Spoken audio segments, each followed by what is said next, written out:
Permettez-moi d'être brutalement honnête. L'entrepreneuriat digital en Afrique n'est pas pour les faibles. C'est une bataille quotidienne contre des obstacles qui n'existent simplement pas dans d'autres régions du monde. Si vous cherchez de la facilité, passez votre chemin. Mais si vous êtes prêt à embrasser ce combat, les récompenses peuvent être extraordinaires, pas seulement financièrement, mais en termes d'impact réel sur nos sociétés. 90% des entrepreneurs digitaux en Afrique abandonnent après seulement 6 mois d'activité. Et le plus scandaleux, ce n'est même pas de leur faute. Notre continent est une mine d'or d'opportunités digitales, mais c'est aussi un cimetière de rêves brisés où les talents meurent en silence, étouffés par un système qui les condamne avant même qu'ils ne commencent. J'ai rencontré Amadou la semaine dernière. Ingénieur brillant, diplômé avec mention, il avait créé une plateforme de livraison révolutionnaire adaptée aux réalités de Dakar. 6 mois plus tard, son projet est mort. Sa famille l'a traité de fainéant, son compte bancaire est vide et le peu d'économie qu'il avait s'est évaporé dans des infrastructures défaillantes et des frais administratifs absurdes. Aujourd'hui, Amadou est devenu ce que le système voulait qu'il soit, un simple employé sans ambition, un rêve africain assassiné sur l'autel de l'immobilisme. Notre Afrique numérique est malade, pas par manque de talent, mais par excès d'obstacles. Je m'appelle David Coham et dans ce podcast, BPI Entrepreneurs Digitaux Afrique, je vais démonter, brique par brique, les murs qui vous bloquent et vous donner les armes pour survivre là où 90% échouent. Attachés aux ceintures, la vérité va faire mal, mais elle va surtout vous sauver. Commençons par comprendre pourquoi tant d'entrepreneurs digitaux africains abandonnent si rapidement. Les chiffres sont alarmants. Selon plusieurs études, le taux d'échec des startups technologiques en Afrique atteint 54%, bien au-dessus de la moyenne mondiale. Et la période critique, les 6 premiers mois. C'est le moment où la réalité frappe de plein fouet, où l'enthousiasme initial se heurte au mur des obstacles africains. Premier tueur d'entrepreneurs, l'infrastructure numérique défaillante. Dans un monde où l'Internet est l'oxygène de l'entrepreneuriat digital, l'Afrique vous offre un masque à oxygène troué. 40% de notre population reste non connectée. Et même dans les zones connectées, les coupures sont fréquentes, la bande passante insuffisante et les coûts prohibitifs. Comment voulez-vous créer le prochain Uber africain quand votre connexion saute toutes les heures? Les chiffres sont implacables. Un entrepreneur digital africain paie en moyenne 3 à 5 fois plus cher pour une connexion Internet, souvent 10 fois moins stable qu'en Europe ou aux États-Unis. Ajoutez à cela les coupures d'électricité chroniques et vous comprenez pourquoi beaucoup abandonnent. Ils doivent se battre avec des armes du 19e siècle sur un champ de bataille du 21e siècle. Et ne me lancez pas sur le deuxième tueur silencieux, l'environnement réglementaire toxique.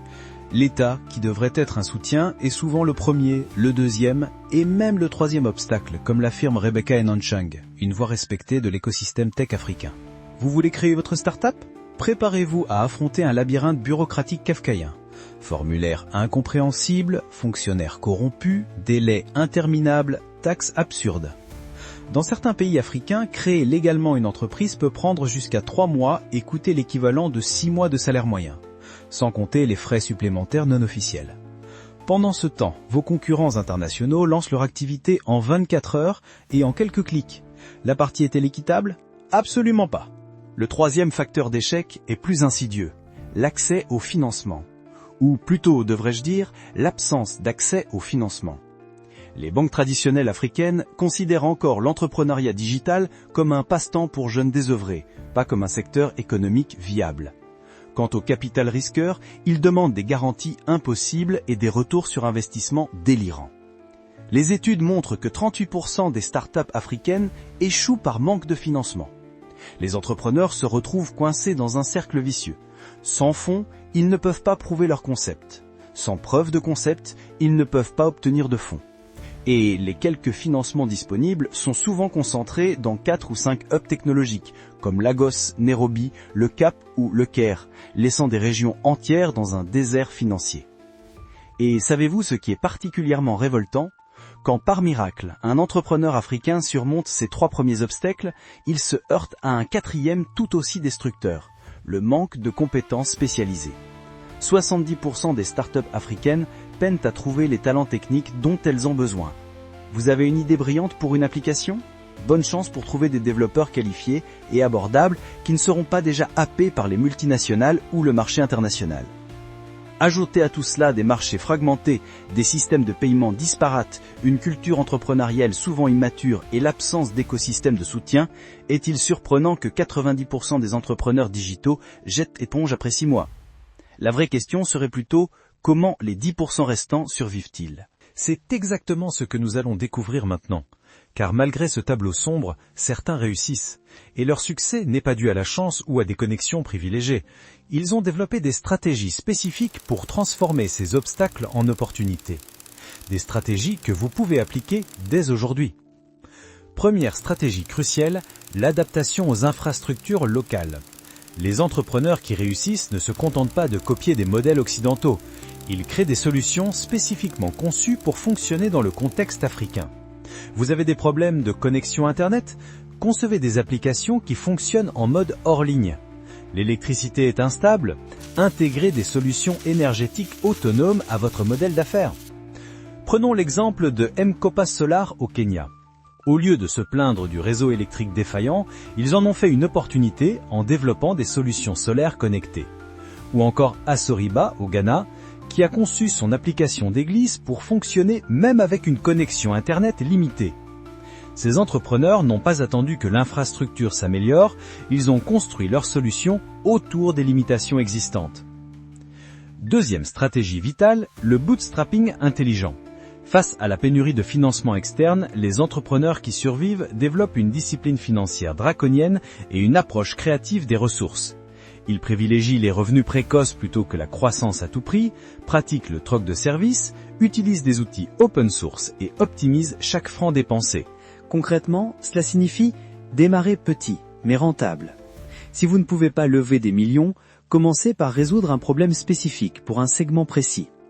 Utilisez les revenus générés pour financer votre croissance organique. C'est plus lent, mais infiniment plus durable dans le contexte africain. Les entrepreneurs qui survivent comprennent qu'en Afrique, la rentabilité n'est pas une option, c'est une question de survie. Regardez comment Flutterwave a survécu à ces défis réglementaires au Kenya.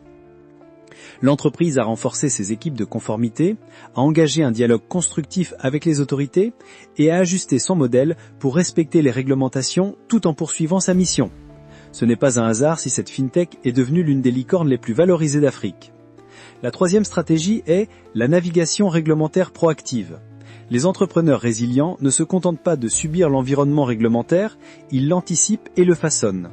Ils établissent des relations avec les régulateurs dès le début, participent aux consultations publiques, rejoignent des associations professionnelles et contribuent à l'éducation des décideurs politiques. Regardez comment Flutterwave a survécu à ces défis réglementaires au Kenya. L'entreprise a renforcé ses équipes de conformité, a engagé un dialogue constructif avec les autorités et a ajusté son modèle pour respecter les réglementations tout en poursuivant sa mission. Ce n'est pas un hasard si cette fintech est devenue l'une des licornes les plus valorisées d'Afrique. La quatrième stratégie fondamentale est la construction d'équipes polyvalentes. Face à la pénurie de compétences spécialisées, les entrepreneurs qui réussissent privilégient la polyvalence et l'apprentissage continu. Ils recrutent des personnes capables d'assumer plusieurs rôles, investissent massivement dans la formation interne et créent des cultures d'entreprise où l'adaptabilité prime sur la spécialisation étroite. De plus en plus d'entrepreneurs digitaux africains créent leurs propres académies internes. Ils identifient des jeunes talentueux mais sans expérience, les forment intensivement, puis les intègrent progressivement à leurs équipes. C'est plus long qu'un recrutement classique, mais infiniment plus efficace dans notre contexte. Et cela crée une loyauté que l'argent seul ne peut pas acheter. La cinquième stratégie, qui est peut-être la plus importante, est l'ancrage local profond. Les entrepreneurs qui survivent ne créent pas des solutions abstraites. Ils résolvent des problèmes spécifiques et urgents pour les communautés africaines. Ils passent un temps considérable sur le terrain, écoutent leurs utilisateurs et ajustent constamment leurs offres en fonction des retours concrets. C'est la différence entre Jumia, qui a simplement copié le modèle d'Amazon, et M-Pesa, qui a été spécifiquement conçu pour répondre à un besoin africain précis. Jumia a brûlé des millions sans jamais atteindre la rentabilité. M-Pesa a transformé l'inclusion financière au Kenya puis dans toute l'Afrique de l'Est tout en étant rentable dès ses premières années. Sixième stratégie essentielle, la création de communautés de soutien. Les entrepreneurs qui persistent refusent l'isolement. Ils créent activement des réseaux de pairs, rejoignent des incubateurs ou des espaces de coworking, participent à des événements tech et s'entourent de mentors. Dans un environnement aussi hostile que l'entrepreneuriat digital africain, personne ne peut survivre seul. J'ai vu des startups dans des incubateurs comme Co-Creation Hub à Lagos ou Impact Hub à Kigali progresser 3 fois plus vite que des entreprises similaires travaillant isolément. Le partage d'expériences, les contacts partagés, le soutien moral pendant les périodes difficiles, tout cela est absolument crucial pour franchir le cap fatidique des 6 premiers mois. La septième et dernière stratégie est ce que j'appelle la résilience adaptative. Au-delà des compétences techniques et des stratégies commerciales, les 10% qui réussissent développent une forme particulière de résilience. Ils ne s'accrochent pas obstinément à leur vision initiale. Ils l'adaptent continuellement en fonction des réalités du terrain. J'ai interviewé des dizaines d'entrepreneurs digitaux africains qui ont réussi et presque tous ont radicalement modifié leur proposition de valeur dans les premiers mois. Ce n'est pas de l'inconstance, c'est de l'intelligence adaptative.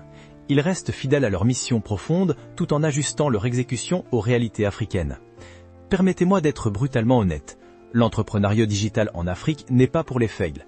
C'est une bataille quotidienne contre des obstacles qui n'existent simplement pas dans d'autres régions du monde. Si vous cherchez de la facilité, passez votre chemin.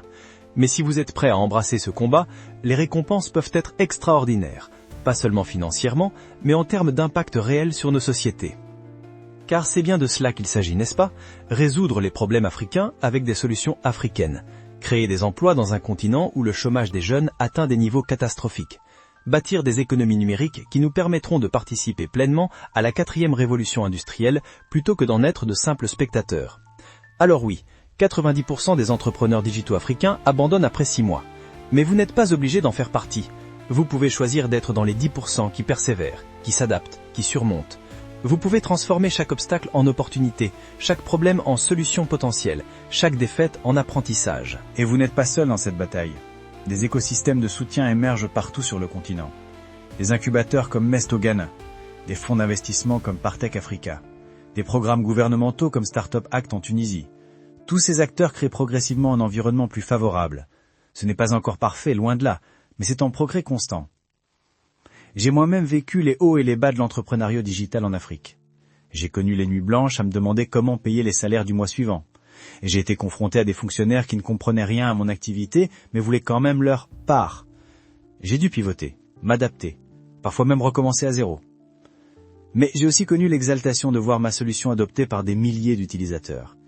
Et j'ai ressenti la fierté de créer des emplois qualifiés pour des jeunes brillants qui, autrement, auraient peut-être quitté le continent. Et j'ai goûté à la satisfaction de résoudre des problèmes que les grandes entreprises internationales ignorent ou ne comprennent pas. L'entrepreneuriat digital africain n'est pas un sprint, c'est un marathon. Et comme tout marathonien vous le dira, ce n'est pas tant la vitesse qui compte que l'endurance, la stratégie et la capacité à surmonter la douleur. Les 90% qui abandonnent après 6 mois n'ont pas nécessairement moins de talent ou de détermination initiale. Il manque simplement des stratégies adaptées à notre réalité africaine. Dans nos prochains épisodes, nous approfondirons chacune de ces stratégies avec des exemples concrets et des témoignages d'entrepreneurs qui ont réussi à franchir non seulement le cap des 6 mois, mais celui des 2 ans, des 5 ans, voire plus. Nous parlerons de financement alternatif, de stratégies de croissance adaptées au contexte africain, de techniques pour naviguer dans les méandres réglementaires de nos différents pays. En attendant, je vous invite à réfléchir à votre propre parcours. Où vous situez-vous dans ce cycle de 6 mois ? Quelles sont les principales barrières auxquelles vous faites face actuellement?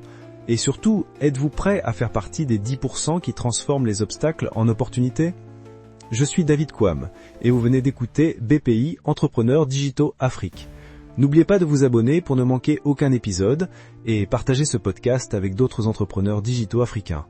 Ensemble, nous pouvons transformer ce taux d'échec de 90% en un taux de succès qui fera de l'Afrique la prochaine frontière de l'innovation numérique mondiale. À très bientôt.